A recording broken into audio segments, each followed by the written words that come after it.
Welcome to Health and Harmony Beyond the Teeth, where we dive into all subjects that will help you become healthier and happier. As a dentist, I believe dentistry is more than just teeth. So I created this show to focus on overall health. We will hear from leading experts about eating better, exercising better, breathing better, and sleeping better. We want to help you create harmony in your life so you can live your life to the fullest. We want you to thrive. Hello and welcome to Health and Harmony Beyond the Teeth. I'm Dr. Hal Stewart, your host. Glad to have you with us today. Today we have a really great guest, my own personal trainer, Kay Sims from Jesse James Outlaw Fitness Camp. And last week we had Vicki Johnson, who's also a personal trainer there, and we heard her incredible story. For everybody that watched that, I know that you got inspired and you've probably completely changed all your bad habits. You're eating well and you're exercising and you're better off for it just in 1 week. But we really appreciated having Vicki on last week. Kay and I have been training for over 7 years. Kay, I better let you say hi. So everyone, Kay Sims. Hello. She has been a major part of my life now for a little over 7 years. And we actually kind of knew each other before I started training over there we went to the same church for a while, but we really didn't know each other that well. So one thing that Kay has always done when we're training, she's always given me these little hints of things I can do that help my fitness, or little things you can do that while you're doing other things anyway during the day. So we have come up with a very special podcast, and we are titling it. Kay, why don't you tell our guests, our audience, what are we titling this podcast? So we're talking about how to incorporate healthy habits into everyday activities. So basically, just how do I want to do something that's better for my health, and how do I make that part of my day? And I found throughout the years working with clients and personally even attaching that activity to an activity that I'm already doing. And I think part of what drew this into it is on my own. I love stretching. I'm a nerd. I'm also a faithful dental client of his, and brushing your teeth for 2 minutes is a very long time for me. And I was getting bored, so I started stretching in the morning. I have a whole stretching routine that I do while I'm brushing my teeth, stretching mostly my lower body legs. And I was telling him about this just because honestly I get bored, that this is how I utilize that time. And so even in talking with his own movement and working on mobility, I said, you've got 2 minutes of opportunity in the morning and at night. And I've talked to other clients about that as well. And so we thought it'd be kind of fun to talk about different ways that you can add successful things into your daily routine just by adding them into an activity that you're already doing. Yeah, and Kay she's got a lot of them. So I think we'll probably cover 8 or 10 of them today. This is going to be short and sweet, but these are practical things that you can do starting after this podcast ends. You can start doing these things. I know one thing Kay told me, because my flexibility is horrible, and I keep saying I'm going to do something about it, and I never do. But Kay told me, well, while you're brushing your teeth, how long should you brush your teeth? Well, you should brush your teeth for 2 minutes. That's, at a time. She just said, well, then you could stretch one leg for 1 minute and one leg for the other minute. And that's 2 minutes of stretching that you wouldn't have done anyway. So she told me, while you're brushing your teeth, just take your, right foot and put it up on the counter, and just hold it there while you're stretching. Well, I tried that, and it was so painful that I couldn't do it. So Kay said, okay, do you have drawers that go down to the floor? I said, yeah. She said, well, take a drawer about halfway and start there, then work your way up. And before you know it, you'll get to the countertop. And so it's kind of like Vicki last week was telling us, just one day at a time, one exercise at a time. So that is the way to do it. If something's too difficult, just do it to a lesser degree and work up to that. So where do you want to start, Kay? Should we start with the brushing? Well, that's my favorite. Okay. Let's start with that one. Starting with that, and I just basically find ways to stretching the back side of the legs. You can put your leg up on the counter. You can even just, I don't know if I can stand up and not take this out. Yeah. Leaning forward. leaning forward with your leg forward and hold that. You have to simulate brushing. And while you're brushing your teeth, I actually want to take a video of this. I need to do that and send that to him while I do it. But you can hold that and then hold it for about 15, 20 seconds. And then you may need a chair for this, but I'll do like my hit the glutes, hit the piriformis, and hold that.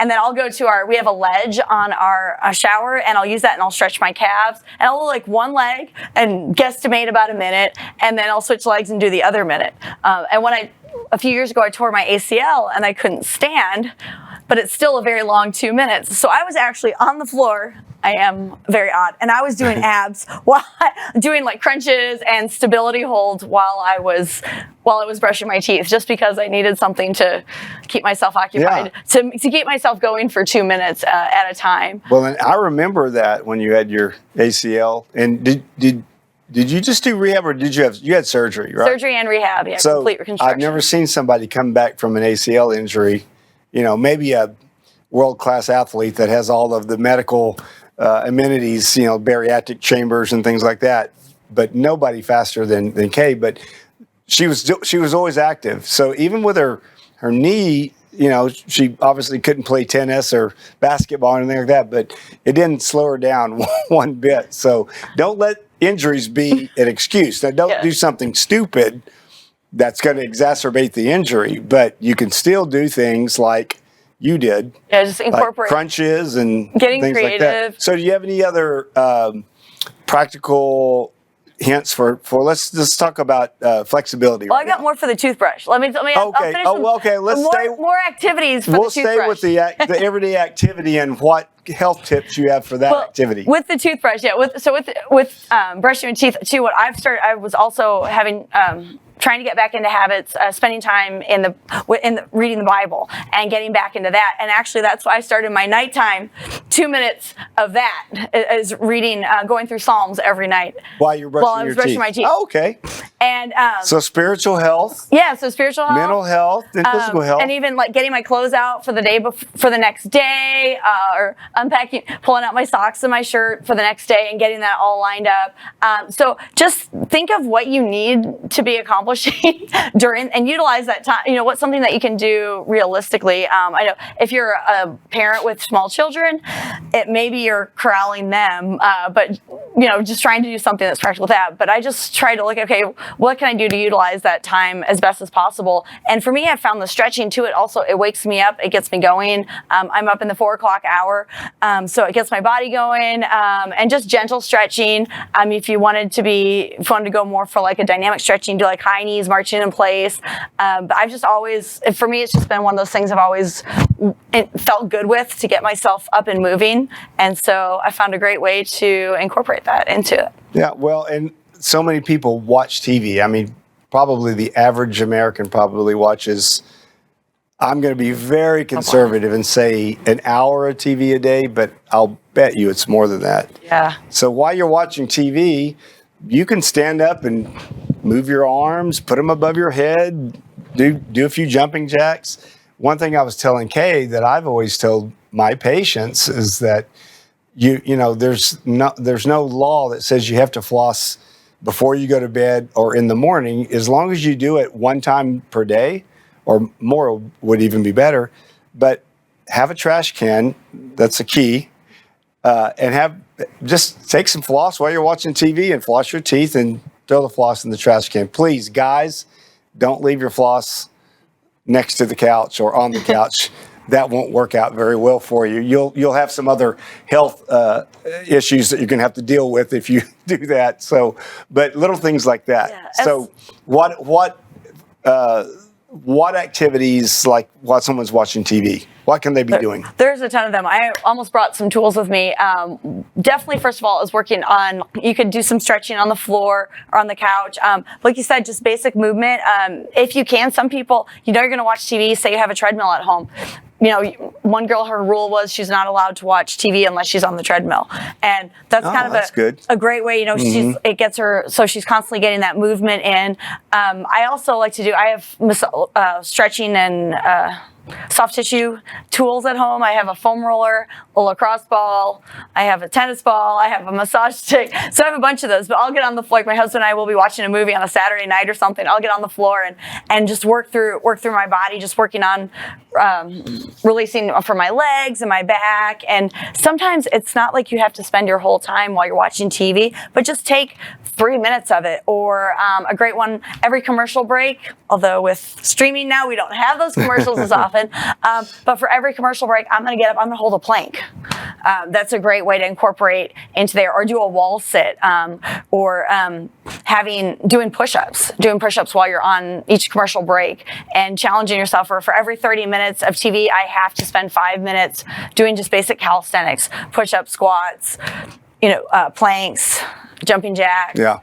So just committing to some basic things, but do it with the TV. I think that's a great time of stretching, working on posture. Even if you're just going to sit there, focus on the posture. And we've talked a lot about breathing. Yeah. And if your posture is poor, your breathing is poor. When your breathing is poor, that stimulates a whole cascade of negative stress hormones, and it just, Dr. Stewart spends a lot with breathing, and that's why he focused on that, because it's so important to our overall health. So while you're watching TV, work on that posture, become aware of it. One thing you can do is take a tennis ball, and actually if you have a back chair, put it behind you and practice trying to squeeze that tennis ball with your shoulder blades, just trying to activate your back muscles. So you're putting it between your shoulder blades? Put it right between your shoulder blades, and you just squeeze them. Okay. Or just work on just practicing squeezing your shoulder blades. We're always so forward. Yeah. So work on engaging the backside. Backside of your computers and smartphones, they just promote this forward, shoulders together posture because we're leaning over. So things like that, or in your car, you could do it. And absolutely in your car. Probably not with a tennis ball, but just engaging. Also, I think of one doing dishes. I catch myself. I'm thinking about my day. I need to do this. I need to do that. I'm doing dishes, and I'm like, all tensed up. And once again, that cascade, it's affecting my breathing, it's affecting my posture, and pulling you forward. That's going to create neck issues. So just practicing those opportunities, catch yourself, what's my posture doing while you're doing everyday activities. Yeah. But those sitting opportunities in the car, watching TV, on your phone, even if you're not in front of your TV, take those times to, make sure you have a posture position. If you need to, maybe put your phone up somewhere, or your tablet where you can see it. So make sure it's at eye level. So you're not looking down. So you're not looking down. Yeah. And then if it's at eye level, then you can practice your posture. You can even just extending your legs out, sitting, squeezing your thighs if you have to sit. When it comes with the TV, too, if you're going to be sitting watching TV, make those commercial breaks, like I said, opportunities to get up, move around, get some blood flowing, maybe even have a little fun if you got your family, do a family push-up break, something like that. Just get everyone else, okay, we're all going here. How many push-ups can we do in 30 seconds? Yeah. And just make a game out of it, and let your kids see that as an example too, that we're going to be sedentary, we're going to watch some TV together, but we're still going to have fun, and we're still going to be active with that. What about resistance exercises? So lifting weights, that's resistance. So while you're watching TV? But I'm saying if you don't, they don't have weights at home, they can't afford to go to a gym, what can they do for resistance exercises? You can grab anything. So anything that has weight to it. You could take a gallon jug of milk. That's the classic one. Take a gallon and it weighs 8 pounds. Either fill it up with water, or a gallon of water, or a milk jug. Look around your house. Textbooks. I've got some great exercise physiology textbooks from grad school. A couple of those will be a good little resistance. You can do squat presses with it, extending up all the way. You can take them. You can do squat curls. presses with no weights. No weights. Yeah, just loosening up the body. It's all about movement and not staying stuck in that same direction. I think rotating side to side is really important to make sure that you're getting mobility in different directions. That's one thing. If you're not even sure what to do, you see the classic someone like doing all these weird stretches or moving around as they're getting ready for a race. Just move. Just move different ways. Yeah. Don't, even if you're not even sure what to do, if you're moving and if it hurts, don't make sure it's safe, but it should feel like a gentle stretch. If you know you've been stuck in one position, really do work on that. And if you're still having pain, I will say, do go see someone, see a chiropractor, physical therapist. If that movement hurts and you don't know why, do get that checked out, or see a personal trainer to find out what's going on and how can I move better. But taking that time when you're at home, of like when you have that downtime, just doing some movement, because we're not most of the time. Yeah, and people think, well, that's only 5 pounds or whatever. But sometimes, just as a joke, Kale, I'll be doing shoulder presses, and we'll be doing, she'll say, get the 65-pound dumbbells, and I'll say, did you say the 12-pound dumbbells? And she goes, you can get 12-pound dumbbells. I can make those hurt just as bad as the 65s. It's just going to take more reps. Yeah. So the amount of weight doesn't matter. It's the fact that you're doing something with some resistance. And even taking like soup cans, or just the classic 16.9-ounce water bottles, you can use those as like little hand weights. You can do punches in the air. You do punches, just all kinds of different curls. I like the milk carton thing, because a gallon of water weighs 8 pounds. 8 pounds, yeah. And plastic milk cartons have the built-in handles. Yeah. So you fill those up with water, and you've got basically 2 dumbbells that you can work out with. I think COVID may have forced some of that creativity, but our society still is missing that. And that's why I think I'm finding that way, every night when I watch TV, I need to do something. And if you find yourself feeling really tired and sluggish from the day, that's when you need to be doing it the most, probably. Yeah. It really is. And believe it or not, it'll help you sleep better if you do that. You don't have to go run 5 miles, but if you do that before you go to bed, maybe an hour before you bed while you're watching TV, you will sleep better. Yeah, and that's why I think too, the foam rolling, or a foam roller, or any massage fluid, just stretching. Tell our viewers what does a foam roller do, like physiologically? What's it doing when you use one? It's basically addressing, first of all, the fascia, which I know you've addressed with the work that you do. And tell them what is fascia. It's basically this big web that encompasses our whole body of tissue it makes it all connected. And so when you're doing that, you're working through that tissue to kind of get down, our muscles everything sits within that. And so you're really working on helping to break down any, we'll call adhesions that are in there from sitting all day long. Your chest may be tight, your abdominals may be contracted too much, your hip flexors, or your legs. So any of that tissue, if there's anything that's stuck, that inhibits the movement of that whole area. And so if the movement's off, just like what you addressed with the mouth, the movement's off, that's going to cause something else to have issues, the way you walk, the way you hold yourself up. And so by releasing that, that's gonna help your body be in better alignment and move better. And within that too, that also helps reduce the stress of the body. And I think at night, I have a whole stretching routine at night, because that calms down the body, it calms down the mind, and it does help you sleep better. And that's why I think these little tips, little things that you do make a big difference. So I spend 1 to 2 minutes foam rolling and another 1 to 2 minutes stretching right before I get in bed, and every night I can just feel everything just kind of release a little bit and relax. And when I don't do that, I can tell. And I think if you get your body programmed into that, it also associates something positive. This is going to feel good for me. It calms down the mind, calms down your sympathetic nervous system, and helps your body get into that preparation for sleep.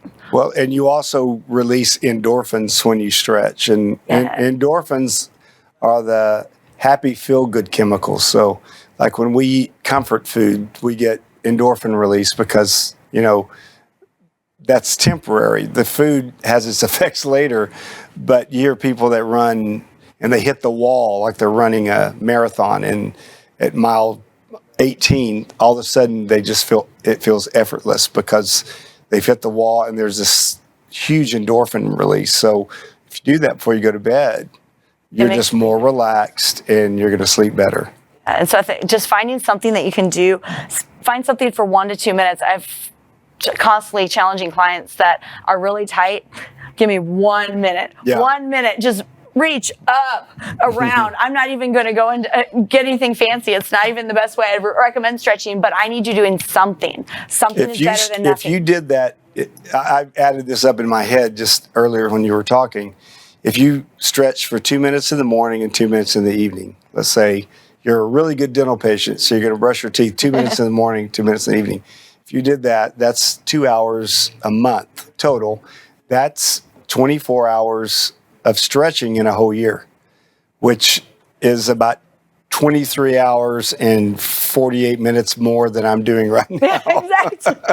It just gets your body moving. And I think, too, if you find stretching is not the end-all, be-all, I think there's a lot of soft tissue issues that people have, like muscles are tight, that's where a massage, getting a massage therapist to get in and work on it is really important.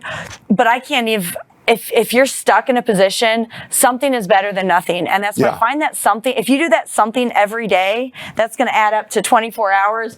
That's a lot more than if you committed to 30 minutes one time. That's not going to carry you very far. But just like with exercise and physical habits, fitness habits, financial habits, the little things add up, and consistency is key. So consistency is key to getting the benefit. And if you can tie it to something that you're doing every day, it makes it a whole lot easier to keep that consistency in it. And then when life goes crazy, that's why I figure out, even in a crazy life, we all have it. Our schedules are all over the board, but that's where figuring out what in your day can you do.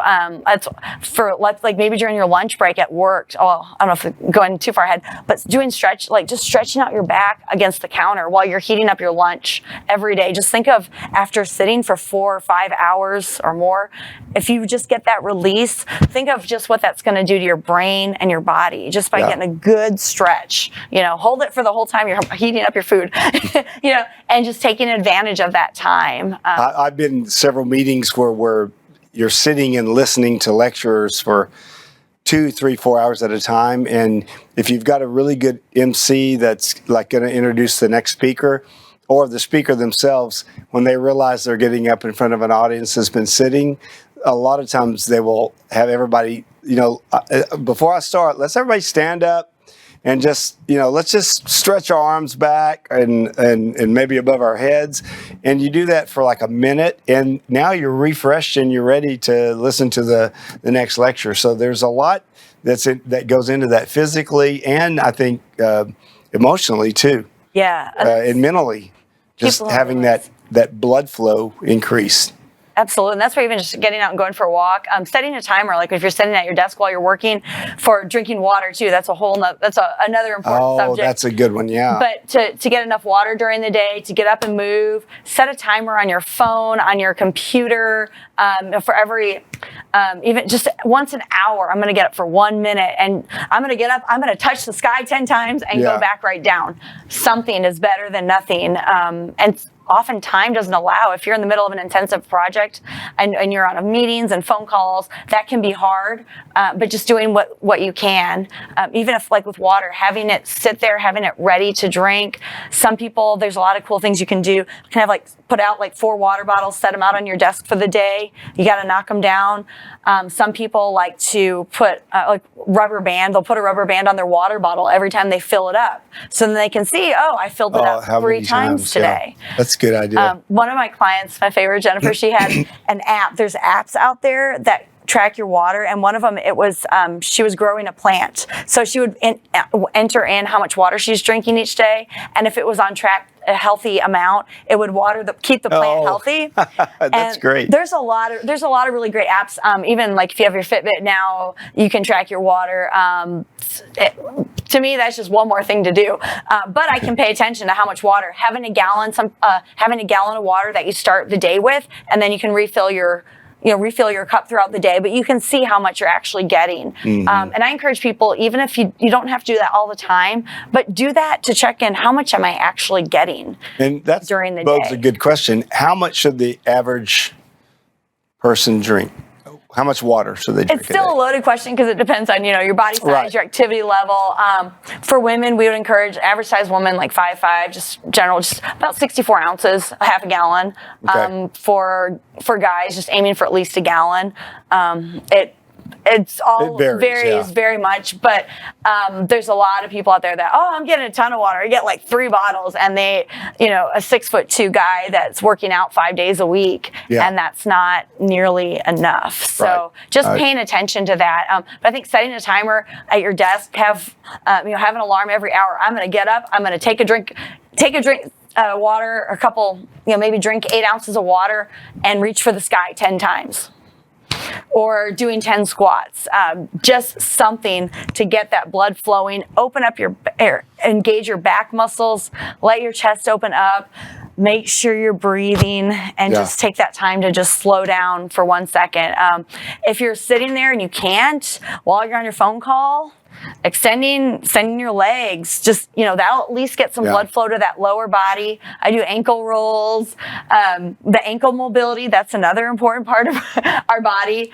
So just, you can do, drawing circles with your ankles, just something to keep, it activates muscles, and it's all connected. So even if you're doing this, you're still connecting, your whole body it's going to do something, which is better than nothing. Yeah, sure. And getting into a numb so many state. people do Zoom meetings now, and there may be multiple people on there, but I've been on enough Zoom meetings that occasionally someone will turn their camera off because maybe somebody walked in the room, or maybe they have to get up and go to the bathroom, and it's kind of distracting if we're watching them push the chair back. So if you're on a Zoom meeting, just every now and then turn your camera off and stand up and stretch for a minute. Just make sure you're making time for it. Yeah. So there's really no excuse, and I'm one of the main perpetrators of that. So I'm not being hypocritical. I'm admitting that Kay has been after me to do this stretching, but maybe by the next time we interview Kay, I would have done it. So we'll test on that. We'll see. She'll grill me on it.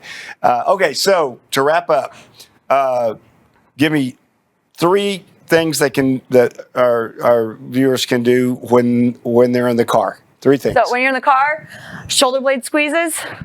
You can also practice. I want you to practice just deep breathing to release all those endorphins. And then the other one while you're driving is practice keeping, this sounds weird, but just relaxed body. So breathing, I guess that kind of goes hand in hand. Relaxed body. You're not death gripping. Just let your brain and your body just release. So make sure you're not death gripping everything. So maybe shoulders relaxed. So we're going to go with shoulder blade squeezes, relaxed shoulders, and proper breathing. Focus on breathing deeply, doing more of that belly breathing rather than a shallow breathing. Okay, so TV, while watching TV. Watch TV, doing some basic stretching, reaching for your toes, things like that. Grab, if you do have like a foam roller, a ball, you can take your kid's ball or your dog's ball and just roll around your legs and your arms. The other thing is just calisthenics. So you can do good body weight squats, push-ups, planks. Jumping jacks. March in place, wall sit. Yeah. All kinds of fun stuff. I love the idea of push-up contests during commercial breaks. Yeah, take down your family, see who can win. So when you're washing the dishes, breathing. Breathing once again. Posture. You can even do little calf raises, glute kickbacks. So just to awaken, so you're kicking back while you're washing the dishes. That would be, and also just working on actually, while you're in that warm water, you can just move around your hands and let them relax. Because we're on our phones all day long and we're death gripping everything and we're punching and everything. Just let them actually use it as a little bit of therapy for like just a couple seconds. And while you're washing around, wash a couple dishes, let them relax, wash a couple dishes, let them relax. Great. So there you have it. There's no excuse. None of us have an excuse anymore, thanks to Kay Sims, personal fitness trainer at Outlaw Fitness Camp by Jesse James. Fit Camp.